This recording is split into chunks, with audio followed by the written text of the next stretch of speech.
Welcome to the EPRS Chronicles. In this series, we will explore an often overlooked but crucial aspect of everyday life, care work. I will be delving into this aspect with the help of two policy analysts from the EPRS, Meena Fernandes and Cecilia Navarra.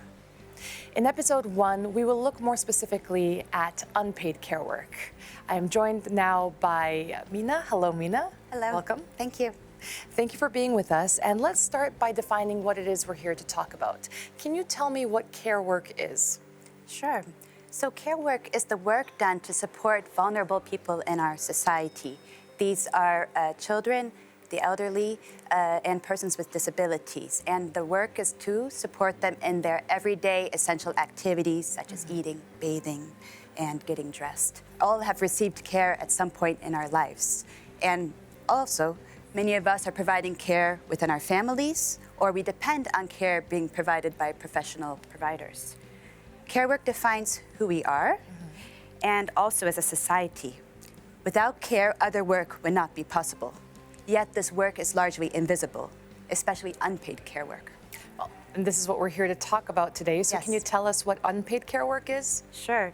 So unpaid care work is the work done within households for family members.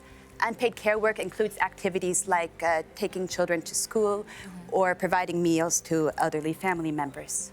A person can provide unpaid care work to multiple persons, including from different generations. An increasingly known phenomenon is what's known as the sandwich generation. These are adults who are simultaneously providing care to both their children as well as to their parents. More broadly, though, what's quite concerning is the aging of the population in Europe and the increased demands this is going to be putting on care in the coming years. So unpaid care work is done primarily by families, by able-bodied adults. Can you tell me more specifically what that profile would look like? Sure. The providers of unpaid care work are primarily women.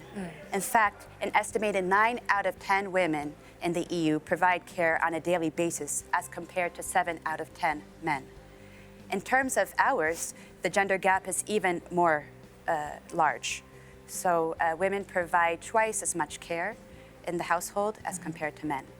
And why do you think it is that women end up doing the bulk of unpaid care work? Care has historically been considered as women's work and is not considered the same as other work in our society.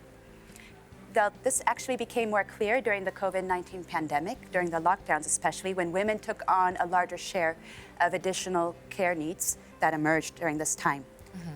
And this was to the detriment of their engagement in the labor market and also to their health. A recent survey, for example, found that 1 out of 4 women found that they were not able to work as much as they wanted to as compared to 1 out of 10 men. That's a big imbalance. So I'm wondering if we know also what the overall impact for society is, if it's mostly women doing the care work. Yes. So the fact that care work primarily falls on women affects society through what we call the unpaid care penalty. And this, in fact, can be calculated. So to do this, we considered a hypothetical scenario where women are just like men in terms of how care responsibilities affect their likelihood to work. So currently, about 24% of women are not working because of care responsibilities. This compares with 6% of men who this affects the same. So now in the scenario, we consider that rather than 24%, it's 6% of women who are not engaging in the labor market because of care responsibilities. Working through this simulation and this scenario of what I'm explaining, we estimate that overall in the European Union, the unpaid care penalty costs us over 240 billion euros per year. This is a loss not only for women, but also for society. 240 billion is a huge number. Can you tell us a little more about the economic effect of the care penalty? Sure. So 240 billion euros, this is money, this is income that is lost to households. This is money that could have been spent on goods and services, including in the care sector.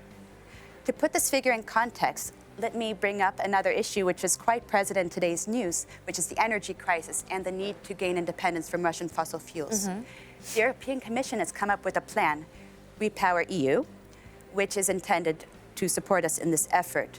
This plan is projected to spend 210 billion euros over the next 5 years. Compare this with 240 billion for the unpaid care penalty. You make a very good point. So bearing that in mind, what measures can be taken to counter both the social and economic effects of the care penalty? The care penalty can be countered, and it can be done in 2 ways.